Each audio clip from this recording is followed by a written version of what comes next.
George Davis, a convicted armed robber, has spent decades saying he was innocent of one of the crimes he was sent to jail for. Many others believed him and campaigned on his behalf. Today he won his appeal against his conviction. With the full story, here's Sally Rourke.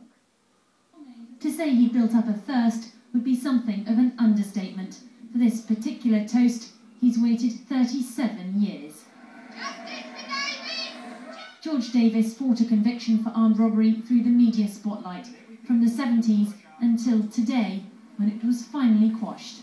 I'm very happy about it. It's nice after all these years. I think it was important that the people who were involved in the campaign realised that, that when they were backing me, that I was telling the truth.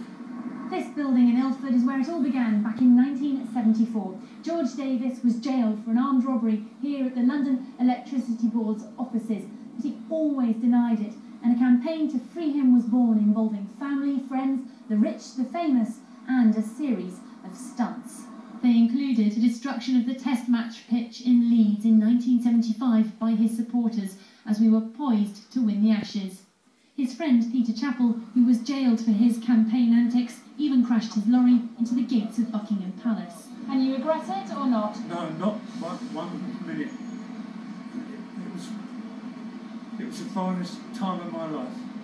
George Davis was originally jailed for 20 years, but released in 1976 as identification evidence was cleared. But he served 2 more stints in jail for an armed robbery at the Bank of Cyprus and a mail train robbery. His wife, who'd fought so hard for him, left him. At the Court of Appeal earlier this year, his lawyer argued that evidence showing his conviction was unsafe had been in the hands of the authorities since 1977. Today, the judge said they were unable to say whether he was guilty or not, but that new identification evidence meant his conviction was not safe.